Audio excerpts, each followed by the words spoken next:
Okay, so I need to tell someone this story because I have been sitting on it for almost 2 years, and I think if I don't say it out loud, I'm going to my mind. My name is Natalie Cruz. I'm 38. 11 months ago, my mother's stepdaughter stood at the podium at my mother's funeral, and told 60 people that my mother had spent her final years finally at peace, finally surrounded by people who truly loved her. She looked directly at me when she said the word finally. I had been calling my mother's care facility every single day for 4 months and being told she was unavailable. 47 days in a row. Same answer every time. She's resting. She asked not to be disturbed. She said she'd call you back. She never called back. Because they never told her I called. What she didn't know, standing at that podium with her hands folded and her voice all soft and practiced, was that my mother had recorded something on a little held recorder she kept in the drawer next to her bed, and I found it the afternoon of the funeral, when everyone else had gone to the reception, and I stayed behind to sit with her room one last time. Before I tell you what was on that recording, subscribe, hit the bell, because this story has a lot of moving parts, and I need you with me from the beginning. Let's go all the way back to where this started. My mother's name was Patricia Ann Cruz. Everyone called her Patty. She hated it. She always said Patty was a name for a hamburger, but she never corrected anyone because she thought it was rude to correct people about your own name. That was her. That was the entire personality right there. She cared so much about not making other people uncomfortable that she answered to a name she disliked for 64 years. She was 5'2". She had dark hair that went silver at tentacles when she was in her 50s, and she refused to dye it, which was a bigger act of defiance than it sounds for a woman of her generation in Portland, Oregon. She wore reading glasses on a beaded chain around her neck. She kept a jar of lemon drops on her kitchen counter and offered one to every person who walked through her door, whether they were the mailman or the governor. I am her only biological child. My father, Dean Cruz, died when I was 11. Pancreatic cancer, diagnosed in March, gone by September. I remember summer the way you remember bad dreams, in flashes and smells, and the specific sound of the hospital elevator. My mother held our family together through that with a kind of quiet ferocity that I only much later, as love so concentrated it had no room left for falling apart. After my father died, it was just the two of us for a long time. We lived in the same house on Sycamore Street in Northeast Portland, where I'd grown up. A green Craftsman with white trim and a porch that listed slightly to the left, which my father had always meant to fix and never did. My mother kept the porch like that for years after he died. I think she thought fixing it would be a kind of letting go. Grew up watching her be careful with money, careful with her words, careful with other people's feelings. She worked as a school librarian for 22 years. She drove the same Volvo wagon for 14 years. She made soup from scratch every Sunday, enough to last the week. And she measured the split peas by hand, even though she could have just looked at the package. She was the most deliberate person I have ever known. I became a registered nurse because of her, I think. Because I grew up watching her care for things. Plants. A child who sometimes didn't make it easy. She had a way of giving her full attention that made you feel, for as long as she was looking at you, like you were the only thing that mattered in the world. I figured that was a skill worth having. I'm still not sure I have it the way she did, but I'm still trying. I moved out when I was 24. Got an apartment in the Hawthorne neighborhood, closer to the hospital, where I was doing my clinical rotations. My mother and I talked on the phone every Tuesday and Thursday, without fail, for 14 years. She came to my apartment for dinner every other Sunday. I drove to her house on alternating weekends. We had a system. We were good at systems. When I was 32, she told me she'd started seeing someone. His name was Frank Alderman. She said they'd met at a library fundraiser. He was 67, recently widowed, retired from a 30-year career in commercial real estate. She said he was polite, and that he liked crossword puzzles, and that he'd laughed at the right moments when she told a story. I said, "Mom, that's wonderful," and I meant it. I genuinely meant it. She had been alone for 21 years.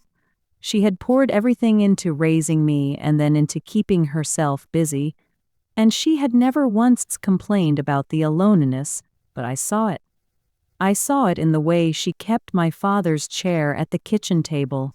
I saw it in the way she talked to the neighbor's dog every morning on her walk, at length, the way you look to someone who might actually respond. She deserved company, she deserved warmth, she deserved someone sitting in the other chair. I was glad Frank Alderman existed.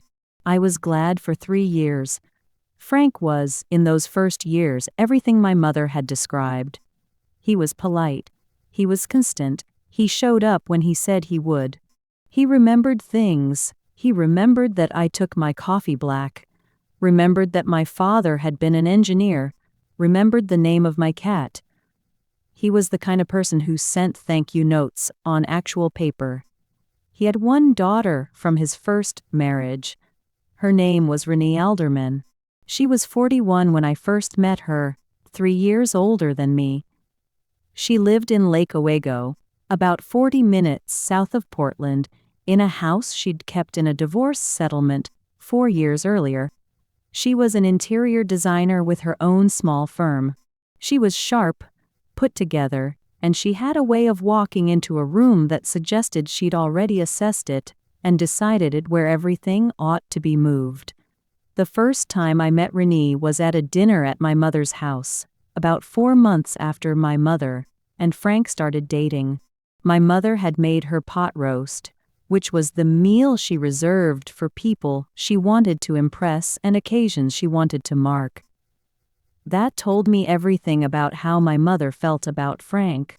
Renee brought wine and a small succulent in a terracotta pot that she presented to my mother with both hands and a warm smile. She complimented the house, asked thoughtful questions about the library fundraisers my mother organized, and laughed at my jokes. Afterward, on the drive home, I remember thinking, "She's fine. She's more than fine. This is fine." That was the beginning of me not trusting my own instincts. Over the next year and a half, as my mother and Frank's relationship deepened, they started spending 4 or 5 nights a week together. Then Frank effectively moved in, and then in the spring of what would have been my parents' 41st anniversary, Frank proposed. Renee became a regular presence. She came to Sunday dinners. She texted my mother photos of things she thought she'd like. She drove Frank to his cardiology appointments when his blood pressure had a rough quarter, and she made a point of telling me about it, warmly, with no edge that I could identify, in a way that made me feel, somehow, like she was keeping score. My mother and Frank married quietly in June. City Hall, just the 4 of us, me, my mother, Frank, Renee, a small lunch after at a restaurant in the waterfront. My mother wore a pale blue dress she'd bought specifically for the occasion, and she looked about 50. She was happy in the way that people who have been careful all their lives look when they finally let themselves have something. I cried in the car on the way home. Good tears. That was the last time I cried good tears about this situation for a very long time. The first thing that changed after the wedding was small, barely worth noting. My mother and I had our standing Tuesday-Thursday calls. We'd had them for 14 years. The week after the wedding, she missed Tuesday, called Thursday to apologize, Frank had made dinner reservations she hadn't realized were on the calendar. Fine, of course. She was newlywed. She was allowed. But Thursday calls started going shorter, 20 minutes instead of an hour. She seemed, not distracted exactly, but slightly elsewhere. Like part of her attention was always listening for something behind her. I told myself, she's adjusting. This is a big change. Give her time. The Sunday dinners shifted next. They moved from her house to a rotation, sometimes her house, sometimes Frank's old condo, which he'd kept as what Renee called an investment property, sometimes a restaurant. The soup stopped. The craftsman on Sycamore stopped smelling like onion and bay leaf on Sunday afternoons and started smelling like candles Renee had brought over, expensive ones in heavy glass jars that sat on the mantel and made the living room look like a hotel. I noticed these things. I filed them away. I did not yet know what I was filing them for. What I did know was this: Renee was never unkind to me. That's the thing I need you to understand. Because the thing that kept me questioning my own perception for so long, she was never unkind. She was warm. She was inclusive. She remembered my schedule and asked how my patients were doing in a general way that suggested she cared. She called me Nat, which only my closest friends do, and which I'd never invited but couldn't quite object to. She was present in my mother's life in a way 40 minutes away with rotating 12-hour nursing shifts, simply could not be. And she used that presence, quietly, methodically, over years, in a way I didn't fully see until it was almost too late. My mother was diagnosed with early-stage Parkinson's disease in the October of her 4th year of marriage to Frank. She was 65. The tremor had been there for about a year, a slight shake in her right hand that she'd been attributing to too much coffee, then to stress, then nothing, the way people attribute things to nothing when they're afraid to name them. I was with her at the neurologist's appointment. I'd driven her because Frank was, and this I remember clearly, because I thought about it later, at a property walkthrough with a buyer that Renee was helping to stage. My mother had said it was fine. She'd said, it's one appointment, he can't cancel a client for a routine thing. It was not a routine thing. I held her hand in the car afterward. She was quiet for a long time. Then she said, I suppose this is the part where we make adjustments. That was my mother. Not I'm frightened, not what does this mean for my life, just adjustments. As though the illness were a scheduling problem. The neurologist had measured and calm. Early stage, slow progression likely, medication to manage symptoms, regular follow-up. There was every reason to expect years of relative normalcy. But Parkinson's is a word that changes the air in a room, and my mother was 65 and living with a man she'd known for 4 years. And I was a nurse, and I knew what progression looked like, and I started that day thinking about the future in a way I hadn't let myself before. I raised, gently, the subject of advance directives. Not that week, a few weeks later, over a Sunday dinner at her house, when it was just the two of us. I said I thought it would be good to have her wishes documented. Healthcare proxy, medical power of attorney. She agreed. She said she'd been thinking the same thing. I assumed, and this was my mistake, the one I replay most often, that she would name me. I was a nurse. I was her daughter. I was the person who had been her next of kin for 27 years.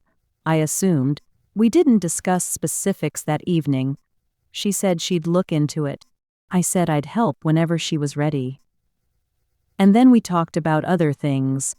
There was a young birch tree in the back garden she was worried about, and the library was doing a big literacy drive, and she'd been taking a watercolor class on Tuesday mornings that she loved. She was still very much herself. That's important. She was still entirely fully herself. The spring, about 4 months after the diagnosis, that I noticed the first concrete thing. I stopped by the house on a Saturday, unannounced, what I didn't usually do, but I'd been driving past and seen her car in the drive and thought I'd say hello. Renee's car was also there. I rang the bell and there was a pause before Frank opened the door, and there was something in that pause, not long, maybe 6 seconds, that I felt in my chest before I understood it. He was warm. He invited me in. My mother was in the sunroom, he said, with Renee. They were going through some paperwork. What kind of paperwork? He said. Just some estate planning things. Organizations. Renee has a good head for that of thing, you know how she is. I went through to the sunroom. My mother was at the little table she used for her watercolors. There were papers all, I could see them, but they were face down now. Renee was sitting across from her. Both of them looked up when I came in. My mother's expression, and this is the thing I couldn't articulate for months. Her expression was something between relief and apology.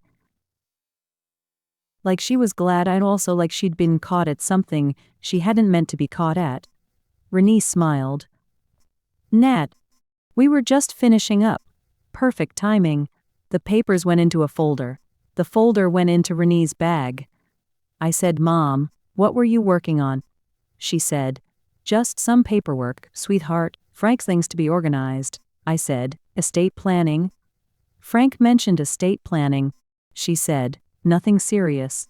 Just making sure everything is tidy. I let it go. I don't know why I let it go. Yes, I do. Because my mother was, because Renee was smiling. Because Frank brought coffee and the afternoon went on normally, and there was no single thing I could point to and say, that, right there, that's the problem. But I drove home that day and I sat in my parking lot for a long time. And then I did something I had never done before. I opened a notes app on my phone and I started writing down what I'd seen, the date, the pause at the door, the papers going face down, the folder in Renee's bag. I don't know what made me do it. Nursing, maybe. You document things. You create a record even when you don't yet know what it's a record of. You write down what you saw, what you heard, what the patient's effect was when they told you something was fine. Something was not fine, I just didn't have enough to say that yet. I found out about the power of attorney from my mother's GP. Not directly. My mother's GP, a kind woman named Dr. Susan Mehta who had been her doctor for 9 years, couldn't tell me anything directly. But I had accompanied my mother to enough of those appointments over the years that Dr. Mehta knew me. And when I called to ask whether my mother had updated her advance directives recently, there was a pause on the line that told me everything. She said, I'd recommend you speak with your mother directly about her care preference. I said, has someone else been accompanying her to appointments lately? Another pause. Natalie, I really do think this is a conversation you should have with your mother. I thanked her and hung up. I called my mother that evening. She picked up, which was itself something. She'd been picking less often. I said, Mom, I want to talk about your healthcare proxy. I want to make sure you've got someone named, someone you trust. She said, it's all sorted out. Frank helped me sort it out. I said, who's named? Who's your healthcare proxy? She said, her voice slightly tearful, slightly too rehearsed. She said, Renee is listed. She has the organizational capacity for it, and she's close by, and Frank feels more comfortable with it being a family member who lives nearby. I said, Mom, I'm a registered nurse. She said, I know, sweetheart. I said, I am literally trained for this. She said, it's just paperwork, Natalie. No, it doesn't mean anything negative about you. It's just easier. That word. I have thought about that word for 2 years. I want to be honest here, because I think it's important to be honest. My mother was not a weak person. She was not a pushover. She was the woman who held our family together when my father died, who navigated 20 years of single parenthood without once making me feel like a burden, who said quietly and firmly what she thought and expected to be heard. But she was 65, she had an illness that she was frightened of in a way she wouldn't admit. She had a husband she loved and wanted to please, and she was surrounded, in that house, by two people who had a clear sense of how they wanted things arranged. I believe she thought she was making a reasonable compromise. I believe she may have been told, gently, repeatedly, over a long period, that it was reasonable, that my schedule was unpredictable, that Renee was right there, that this was just logistics, not a statement about love. I believe she believed that. And I believe it cost her. The medical power of attorney, I found out her through the attorney I eventually hired, had been drawn up 6 months after the Parkinson's diagnosis. It named Frank Alderman as primary healthcare decision-maker and Frank Alderman as secondary. My name appeared nowhere in the document. The directive, her living will, had also been filed at that time. I have no way of knowing, and will never know with full certainty, how much of that document reflected my mother's as actual wishes, and how much reflected what she'd been guided toward. What I do know is that the envelope I found in her bedside side drawer, the afternoon of her funeral, had my name on it, written in her handwriting, in blue ballpoint pen, with a small, careful star in the upper right corner of the envelope. The kind of star she used to draw on my homework when I was in 3rd grade to tell me she was proud of me. I know that she had hidden it there. I know that she had put it where she knew I would find it, because I was the one who would sit in her room, because I had always been the one who stayed. I'm going to tell you in that envelope. But I need to get there the right way. I need you to understand everything that happened before I opened it. The calls, they never passed. My mother moved into a memory care, an assisted living facility called Hearthwood in the September of 2 years ago. The Parkinson's had progressed, not catastrophically, she was still largely herself.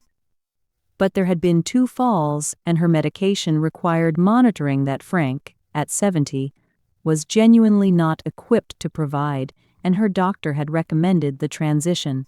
I want to be fair. I think the recommendation for Hearthwood was medically appropriate. I think my mother needed more support than a home setting could provide. What I did not think was appropriate was what happened immediately after she moved in. I called Hearthwood on the first Monday of October to check in. The receptionist was friendly. She said she'd let my mother know I'd called. My mother didn't call back. I called again Tuesday. My mother would be told Wednesday, Thursday, Friday. On Saturday, I drove to Hearthwood directly. I gave my name at the desk. The coordinator on duty, a young man named Tyler who looked genuinely uncomfortable, asked me to wait while he checked the visitation notes. The visitation notes, that was the phrase he used. He came back and said, with visible discomfort, that his records showed I was listed as a limited contact. He said Mother's family contact file indicated I was estranged and that visits and calls should be routed through the primary contact first. The primary contact was Renee Alderman. I am going to tell you what I felt standing at that reception desk in Hearthwood on that Saturday morning in October, and I am to try to tell it accurately. I felt the floor, and then I felt nothing, and then I felt something so cold and so complete that it is the closest I have come to understanding what people mean when they say they went somewhere else in their mind. I said, I am her daughter. Tyler said, I understand, and I'm sorry. But, I said, I need to speak with director. The director, a woman named Karen Platt, was available. She was professional and careful and also clearly uncomfortable. She showed me the contact sheet on file. It listed Frank Alderman as primary family contact, Renee Alderman as secondary and healthcare liaison. Under additional contacts, my name appeared with a notation, estranged, calls and visits to be screened through primary contact per family request, the family, as though I were not part of it. Karen Platt said she had no reason to override the instruction on file. She said she was sorry. She said I was welcome to take it up with the healthcare proxy. Renee. I drove home and I sat at my kitchen table and I opened the Notes app on my phone where I'd been writing things down for 2 years. To the top. To the entry from the Saturday afternoon, I'd arrived unannounced and seen the papers going face down the table. I had 40 entries. I had dates, descriptions, exact words I could remember. I had a record I hadn't known I was building toward this moment. I called a friend that evening, a colleague named Margaret Oze, a social worker I'd worked alongside at the hospital for 6 years. I told her what had happened. She listened without interrupting, which is one of the things I love about Margaret. When I finished, "Natalie, you need to call an elder law attorney tomorrow morning. First thing." I said, "I don't even know if what they've done is illegal." She said, "That's why you call the attorney." I did not sleep that night. I lay in bed and I thought about my mother in that facility, a 40-minute drive from my apartment, not knowing I had tried to call.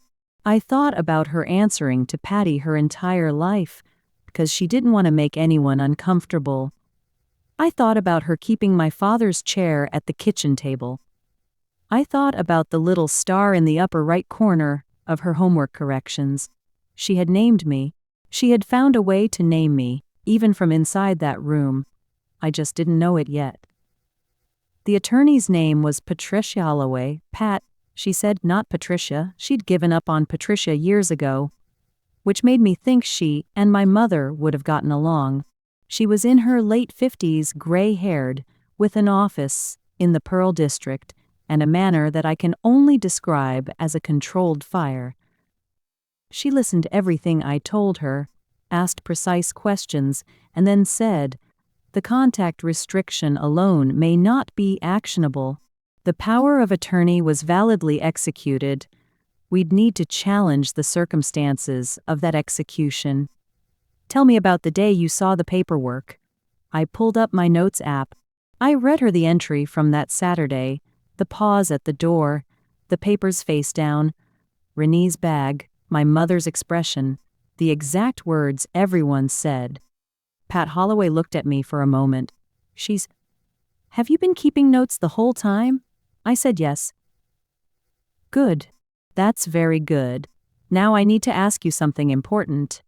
Is there anyone besides you who witnessed anything unusual about the dynamic in that household?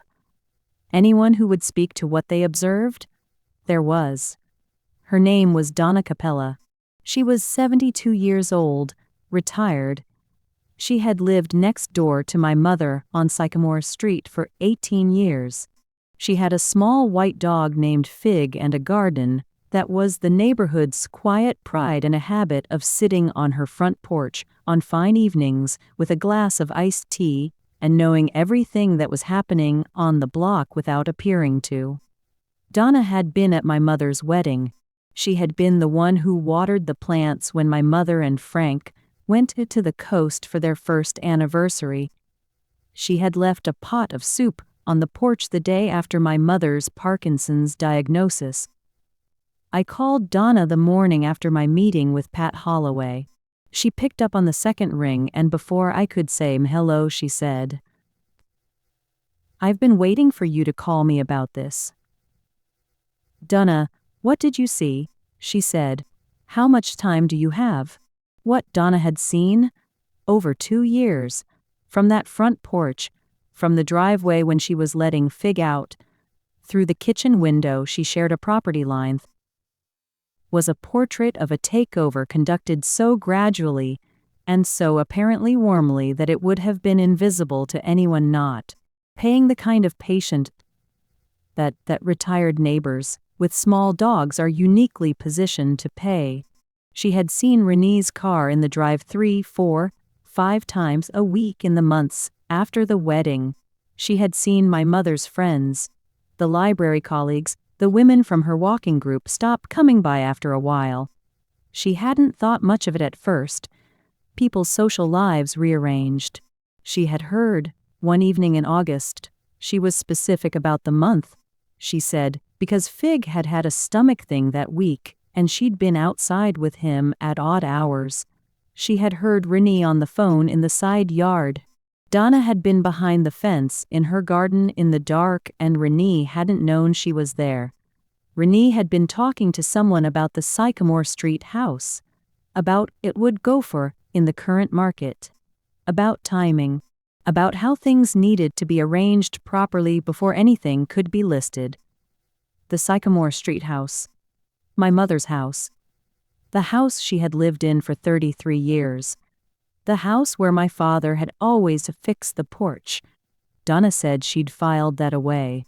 Then she said, I have something else. She had been at the house. She had a key. She'd had it for 15 years for emergencies for plants. She had been at the house one afternoon in February, the February before my mother moved to Hearthwood, feeding the cat my mother had at the time, a gray tabby named Elliot, who lived primarily in the sunroom. She had come through the back door, as she always did. She had not announced herself because she was only there for Elliot. She had heard, from the study, Frank and Renee speaking. She said she'd stopped when she heard her voice, because something in the tone stopped her. She stood there with the cat food and she listened. She didn't hear the whole conversation. She heard pieces. She heard Renee say, she's not going to be able to manage that facility long term. We need to think about what comes after. She heard Frank something she couldn't make out. She heard Renee say, Dad, I've taken care of everything. You don't need to worry about the deed. The deed. Donna said she'd gone home and written it down. She showed me the entry in her paper daybook when I went to see her the following morning. Her handwriting was small and neat, and there was the date, February 14th, she'd noted it as Valentine's Day. And there was, Renee said she'd taken care of the deed. I photographed that page. I sent it to Pat Holloway that afternoon. Pat Holloway said, now we're getting somewhere. I want to tell you about the last real afternoon I had with my mother, before Hearthwood, before the contact restriction, before all of it calcified into something I couldn't reach her through. It was a Sunday in July. A warm one. Portland in July can be anything. It can be gray and mild, or it can be full blazing summer. And that day was full blazing summer. I drove to Sycamore Street and Frank was out. A golf thing with a friend, my mother said, every other Sunday, regular as clockwork. Renee was not there. My mother met me at the door in a linen shirt and her reading glasses, pushed up on her head. She had clearly been in the garden. There was a small smear of dirt on her forearm, and she had that slightly flushed, slightly satisfied look she always had when she'd been outside doing something useful. She made lemonade. Real lemonade from lemons, with a wooden reamer she'd had since before I was born. We sat on the back porch, where the wisteria was going, and the afternoon was quiet, except for the neighbor's kids somewhere down the block. She showed me what she'd planted. Dahlias along the back fence.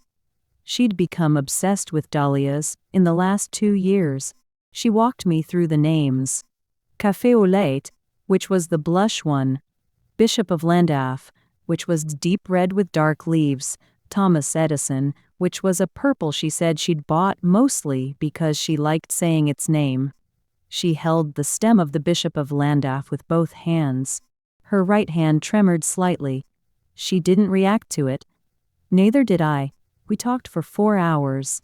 We talked about everything that wasn't the hard thing, about the library's summer reading program, about a biography she'd been reading about Eleanor Roosevelt, about a documentary on birds she thought I'd like.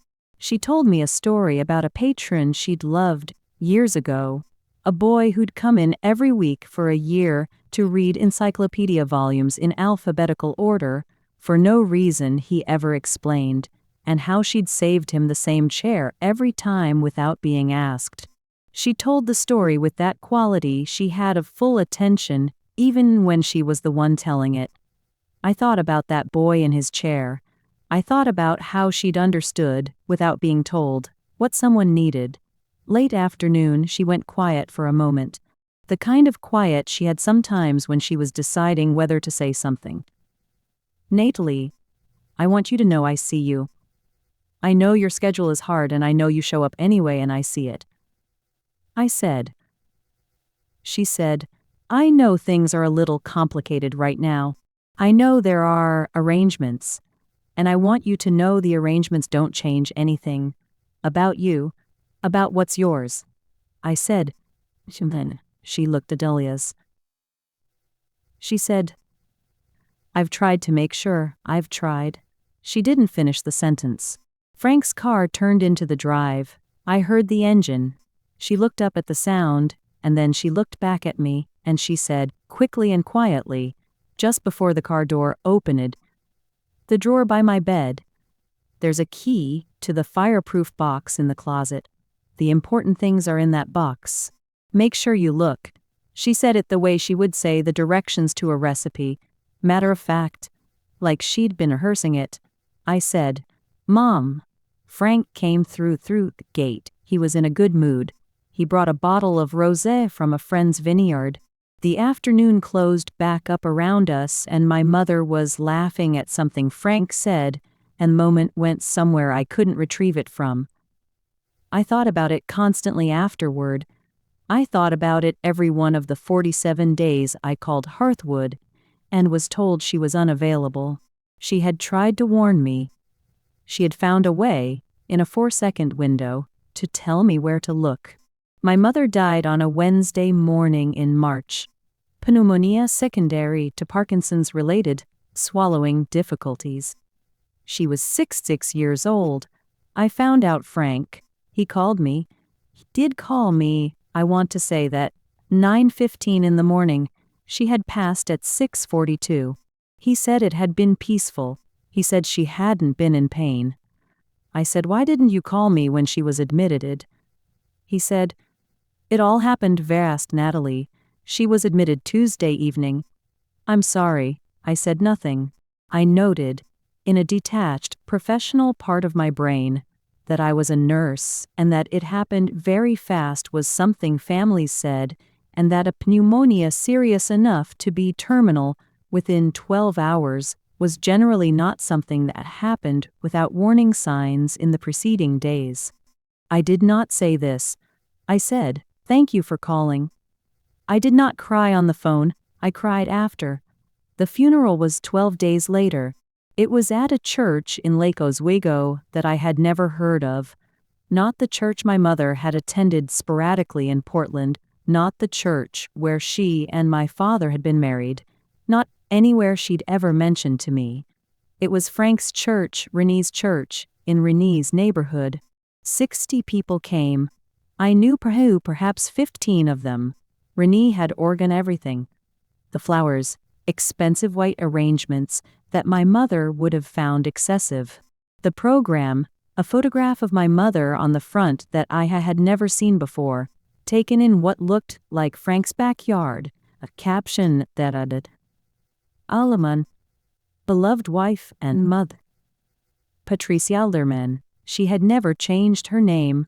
She had been Patricia Cruz. She'd told me specifically that she was keeping her name, that it was her identity, that at 61, she wasn't reinventing herself. Patricia Alderman. I sat in a pew near the back. I sat next to Donna Capella, who had driven from Portland. Donna reached over and held my hand when the program was distributed, and she saw what was on the front. Renee spoke. She was composed and eloquent. She talked about her stepmother. My stepmother, she said, and it was the first time I had heard her use that word, and it landed in me like something physical. She talked about her warmth, her care, her peace in her final years. surrounded by people who truly loved her.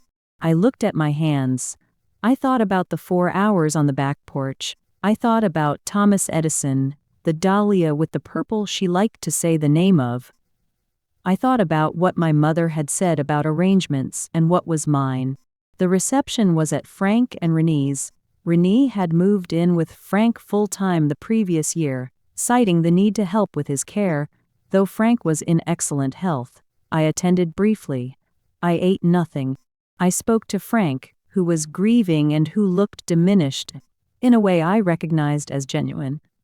I said to him, quietly, in the kitchen, "Frank, my mother had a fireproof roof box in her closet. I need to go to the house and collect some things." He said, "The house has been sorted out, Natalie. Renee has handled it." I said, "The house on Sycamore Street." He said, "We've been working on some things there. Renee can talk to you about it when things have settled down." I excused myself. I drove to Sycamore Street. I still had my key. I'd had it for 20 years. The house was unlocked. Someone had been there. There were boxes in the front room, half-packed. The wisteria on the back porch needed water. I went to my mother's bedroom. Her things were still there. The bed, the reading glasses on the nightstand, the lemon drop jar half full on the dresser, the watercolors she'd been doing stacked against the wall, mostly dahlias. I opened the drawer beside the bed. The handheld recorder was there, small silver, a Sony model, the kind with a physical button for record. There was a yellow post-it note stuck to it. In my mother's handwriting it said, "For Natalie, play alone." I put it in my coat pocket. I found the key, a small brass key on a ring with a dahlia charm. I found the fireproof box in the closet. I didn't open it there. I put it under my arm, then I sat on the edge of her bed for a long time. I smelled the room, lavender.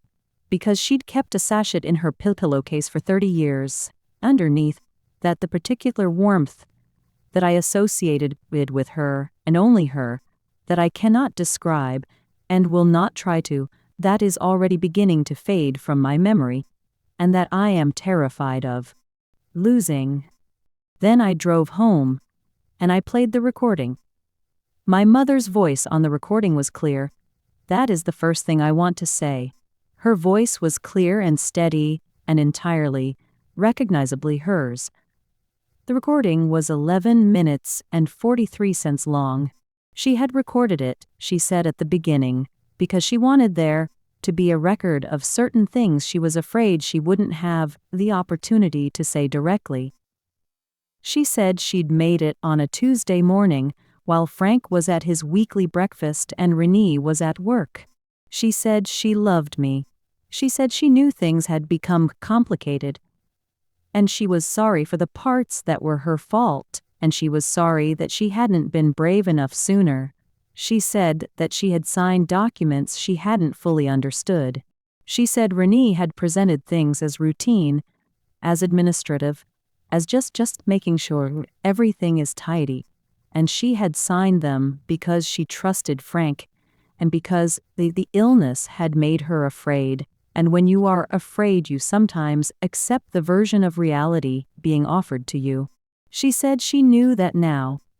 She said she had changed her mind about certain things. She named specifically her wish that I be involved in any significant decisions about her care. She said she had tried to communicate this to Hearthwood and had been told her contact preferences were already on file. She said Renee had been present when the preferences were filed. She said the Sycamore Street house was in her name, had always been in her name. She wanted me to know that. She said she'd spoken with someone, she didn't say who, she's a person I trust who knows about these things. And she'd been told that as long as the deed was in her name, certain things Renee was planning required her active consent. Make sure you check the deed, Natalie, and make sure you check whether it was changed without my signature. I'm told I would have to sign in front of a notary.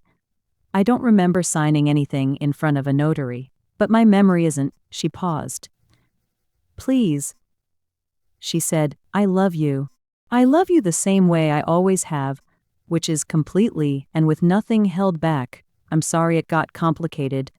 You didn't deserve complicated." Then the recording ended.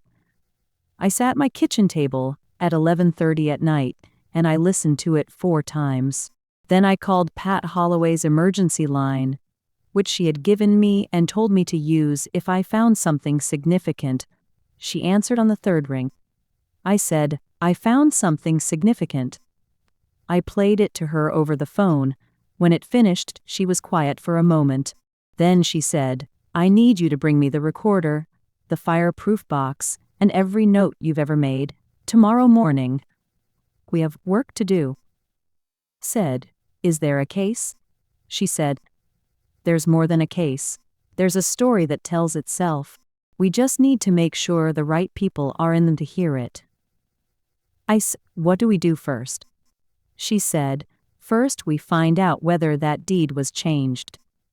Because if it was, and if her signature was forged or obtained under coercion, that's not a family dispute anymore. That's a legal matter with a very specific name," I said. "And if the deed wasn't changed, then we fight on different ground." "But we still," I said. "I don't know if I do this. I don't know if I don't know if I can be the person who does this." She said, "And I have thought about this since. You've been doing it for 2 years. You just didn't know it was probation. You kept every note. You kept every date. You're already doing it." The deed had not been changed. That was the first piece of information Pat Holloway confirmed through a title search within 72 hours. The Sycamore Street property was recorded in the name of Patricia Ann Cruz, her name, not Alderman, and the no transfer of ownership on file. That was the first good thing. The second good thing was the fireproof box. My mother had been meticulous in a way I had not anticipated. Inside the box, in labeled envelopes, the labels in her handwriting, careful as always, were the originals of her key documents: birth certificate, the deed itself, her will as originally written, and a second document that Pat Holloway, when I showed it to her, sat back in her chair and looked at for a long moment before she spoke. It was a letter, dated 8 months before my mother died, written to a different attorney, an estate attorney she had apparently contacted independently. The letter requested information about how to revoke a power of attorney. She had outlined the circumstances that she had signed the original document under what she described as considerable pressure from family, and that she was uncertain whether her wishes had been accurately represented. She had never sent it, or if she had sent it, she had kept the draft. Either way, it was there, in her handwriting with a date. Pat Holloway said, "She was trying to get out." I said, "Is it enough?" She said, "It's evidence of her intent, combined with the recording, combined with your notes, combined with Donna's testimony. We may not win everything, but we fight for what we can fight for. What we fought for. The estate. My mother's will, the original, left the house on Sycamore Street to me. There was a more recent version of the will. Renee had produced it, after the funeral, through a different attorney, that left the house to a family trust jointly administered by Frank and Renee. Pat Holloway reviewed the newer will carefully. She brought in a document examiner. The document examiner spent 3 weeks on it. His findings, which he presented in a written report that I will remember until I die, were as follows. The signature on the newer will was consistent with my mother's signature in letter formation and pressure, but it had been produced under conditions inconsistent with normal will execution. The 2 witnesses on file had both been employees of Renee's design firm.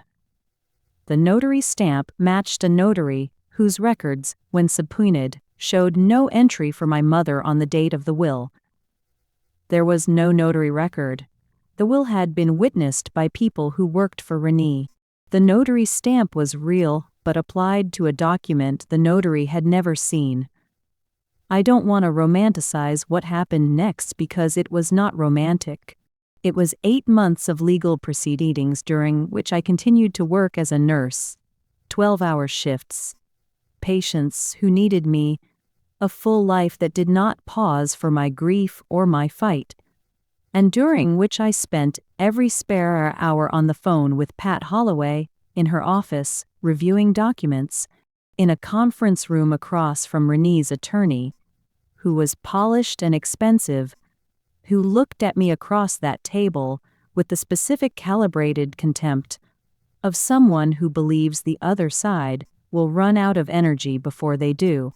I did not run out of energy. I am going to be honest about why. Because of the recording. Because of my mother's voice saying completely and with nothing held back. I listened to it every time I thought I couldn't go on. I kept it on my phone. I wore out the battery of the original recorder playing it in the car. There was one moment, in month 5, where I almost quit. Pat Holloway had told me that the opposing attorney was proposing a settlement. Not money, but a division of the estate that left Renee with the house and gave me a portion of the personal property. She said it was realistic given the risk of litigation. I sat with that for 3 days. I called Donna. I called Margaret. I called a cousin in Seattle who is the family member I trust most, a woman named Iris who is a high school principal and one of the sanest humans I know. And I said, Iris, they want me to walk away from the house. Iris said, what would your mother say? I said, she would say don't make a fuss. Iris said, that's what she'd say. What would she want? I thought about the drawer. The recorder. The post-it note with my name on it. The 4-second window in the back garden. The careful preparation of a woman who knew what was being to her and who used everything she had to make sure I would find it. She'd want me to check the deed. I told Pat Holloway, no settlement. We go forward. All right. Then let's go forward. The hearing was on a Thursday in November, 8 months after my mother died.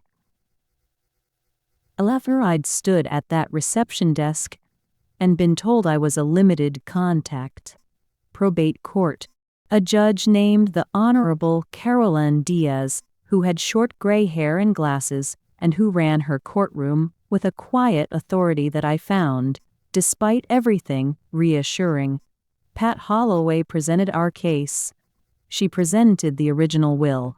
She presented the recording, played it in full, in the courtroom, my mother's voice filling a room that was otherwise entirely silent. She presented the document examiner's findings on the forged notary stamp. She presented Donna Capella, who sat in the witness chair in a gray wool cardigan and answered every question with the careful, specific, datable specificity of someone who had been paying attention for a very long time. Donna was asked by the opposing attorney whether she had any reason to view Renee Alderman negatively. She said, I have no personal feeling about Renee Alderman one way or another. I have eyes and I have a daybook and I know what I heard. She was asked whether she could have misheard. She said, I was 4 feet from her. It was 11:30 at night. There was no ambient noise. I heard what I wrote down. Renee testified. She was composed. She was warm. I sat and watched her. Underneath the years of confusion and grief, a strange cold clarity. Because I understood, watching her, that she had genuinely believed she would win. She had believed that I would eventually give up, or couldn't afford the fight, or wouldn't have enough. She had constructed the situation so carefully, so methodically, that I think she genuinely did not see Pat Holloway as a real threat until the document examiner's report was entered into evidence. I watched her face when the notary finding was read out. I watched her look at her attorney. I watched the calibrated warmth recalibrate. The judge asked Renee whether she had been present when the secondary will was executed. Renee said yes. She had been there to support her stepmother. The judge asked whether mother had appeared freely and voluntarily signed the document. Renee said yes, absolutely. The judge looked at the document examiner's report. She looked at it for a long time.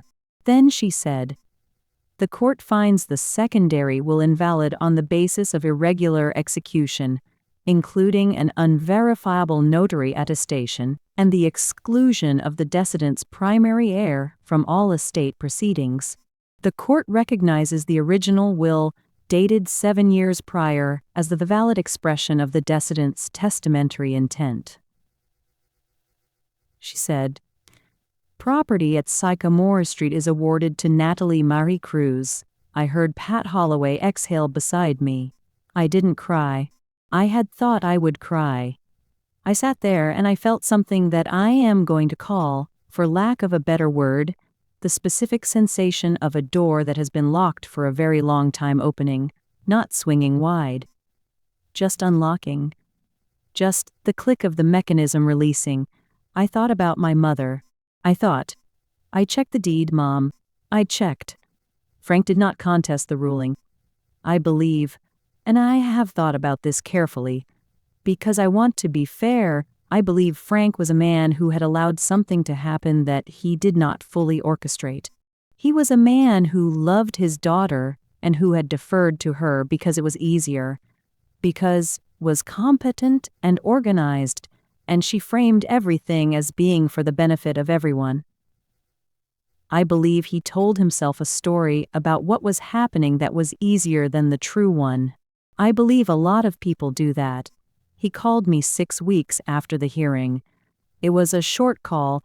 He said sorry. He said he hadn't understood, at the time, everything that had been done. He said my mother had loved me and he knew that. I said, I know she did. I said, Frank, did Renee tell you about the contact restriction at Hearthwood? A pause. Long enough to answer the question. He said, she said you'd asked to step back. She said you'd found the situation too difficult. I said I called every day for 47 days. Another pause. Then he said, I'm sorry, Natalie. I'm so sorry. Grief is strange that way. You find out people were the same time you were, just in a different direction, and you quite hate them the way you thought you would. Renee did not call. I did not expect her to. The Sycamore Street house came to me in January. I walked through it on a gray afternoon with Donna, who brought Fig, who was extremely interested in the baseboards. The boxes had been half-packed in the front room were gone. A few things were missing, small items, decorative things, nothing that could be proven to have been removed pre-existing. I noted it. Not everything is worth the fight. The dahlias were dead 'cause January, but the tubers were in the ground. I looked it up. Café au lait, Bishop of Llandaff, Thomas, come back. They're not annuals. You plant them once, and they come back. I am not moving into the house. I have my apartment, my life, my city, my shifts. But I am not selling it either. Not yet. Maybe not ever. I have been having the porch repaired. The one that lists to the left, that my father always meant to fix. It felt the right place to start. Renee's design firm lost 2 significant clients in the months following the hearing. I don't know whether that was related to what had come out, and I don't know, and I genuinely try not to think about it. Margaret and I had dinner to celebrate, not a celebration, more of a debriefing. She said, you did it. I said, I had a lot of help. She said, you had a voice recorder and 41 notes in an app. The rest was your mother. The rest was my mother. The recorder is on the dresser in my apartment. The little silver Sony. I've had the recording transferred to a digital file, several copies, in several places, so I don't depend on the physical device. But I keep the physical device. Keep it where I can see it. I play the recording less often than I used to. I don't need it the way I needed it during the 8 months of fighting. But I keep it because of what it represents, which is not the fight, not victory, not even the evidence. It represents a woman who was 66 years old and ill and surrounded, and who found 11 minutes and 43 seconds of a Tuesday morning while the house was empty. Who said what she needed to say? Who put a post-it with my name on it and a star in the upper right corner? Who made sure I would find it? There is a specific kind of love that does not announce itself, that's up sideways, in small acts, in preparation rather than declaration. My mother was fluent in this language. She spoke it for my entire childhood, and I didn't always have the vocabulary to hear it. I hear it now. I hear it every time I walk into the kitchen of that house and smell the particular absence that is also a presence. I have her watercolors. The dahlias she painted in the last year. They are not polished work. They were a late-life hobby, and she would have said so. The brushstrokes are visible. Some of the proportions are off. But she painted each flower with the same full attention she gave to everything, and you can see it in the work. The Bishop of Llandaff she painted 3 times. Each one is slightly different. Each one is entirely red. I put them in the sunroom at the Sycamore Street house, where they get the afternoon light. I think about what it means to be family. I think about it differently than I used to. I used to think it was a fact, biological, documented. I now think it's an argument you have to make sometimes, evidence you have to gather, a case you have to be willing to build and present and stand behind. My mother built her case for me from a bedside drawer. She labeled the envelopes. She kept the draft letter. She pressed record on a Tuesday morning and said everything she needed clearly and completely. I showed up to receive it. That's all I did. I showed up. I documented what I saw. I didn't let the machinery of false kindness convince me I was wrong about what I was observing. I kept the notes. She kept the records. We got there together. If you've watched this far, thank you. I mean that. This kind of story takes something from you, and I know that. And I don't take it for granted that you stayed. I want to say one practical thing, because I think it matters. If you have a parent who is aging, and there are other people in that parent's life who are taking on organizational roles, document. Not to be suspicious, not to be litigious. Just because your observations have value, your memory is fallible and paper is permanent. Date things. Write down conversations. Save texts. Keep emails. If your parent has a chronic illness diagnosis, have the conversation about advance directives early. Ask who they want named. Have it in writing. Make sure the document reflects their actual wishes, and not the wishes of whoever happened to be in the room when they signed. And if you feel the ground shifting, if something is not adding up, if the kindness in the room has a particular texture to it, if you keep being told that your perception is wrong, trust the feeling enough to document it. You don't have to act on it immediately. You just have to write it down. My mother couldn't change what had happened to her, but she left me the tools to change what happened after. Those tools: a voice recorder, a fireproof box, a key on a ring with a dahlia charm, and 41 notes in a phone app. It was enough. It was exactly enough. If you've been through something like this, if you've been shut out, erased, told you weren't family, told your parent didn't want to hear from you, I want you to know that I believe you. And I want you to tell me about it in the comments. I read everything. Subscribe if you want to hear more stories like this. They're not comfortable stories, but I think they're necessary ones. Take care of yourselves, and take care of your documents.